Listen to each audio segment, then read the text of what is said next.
ఊపిరి బిగపట్టి గోవిందా అని గట్టిగా అరుస్తూ ఆ వెంకటేశ్వర స్వామిని దర్శించుకోగానే మనకి తెలియకుండానే కళ్ళల్లో నీళ్లు వచ్చేస్తాయి.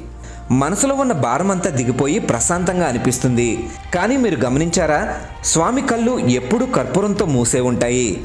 ఒకప్పుడు ఎప్పటిలా కాకుండా వెంకటేశ్వర స్వామికి చిన్ననామాలు ఉండేవి. స్వామి కళ్ళల్లో ఉండే విశ్వశక్తి వల్ల భక్తులు చేసే చిన్న తప్పుకు కూడా కఠినంగా శిక్షించేవాడు. స్వామి ఆగ్రహాన్ని చల్లార్చడానికి అర్చకులు ఆయన కళ్ళని కప్పాలని నిర్ణయించుకున్నారు. నామం వెడల్పుని పెంచి స్వామి కళ్ళని కర్పూరంతో కప్పిన తర్వాత విధ్వంసం తగ్గింది. కానీ కళ్ళని పూర్తిగా కప్పేస్తే స్వామి ఆగ్రహానికి బలవుతామని ప్రతి గురువారం ఆభరణాల్ని అలంకారాన్ని తీసేసి నామం వెడల్పు తగ్గించి భక్తులందరికీ నేత్రదర్శనం కల్పిస్తారు. అందుకే ప్రతి గురువారం తిరుమలలో ఆలయ అర్చకులు అధికారులు చాలా అప్రమత్తంగా ఉంటారు. స్వామి దివ్య దర్శనానికి మీరు ఎన్నిసార్లు వెళ్ళారో కామెంట్ చేయండి.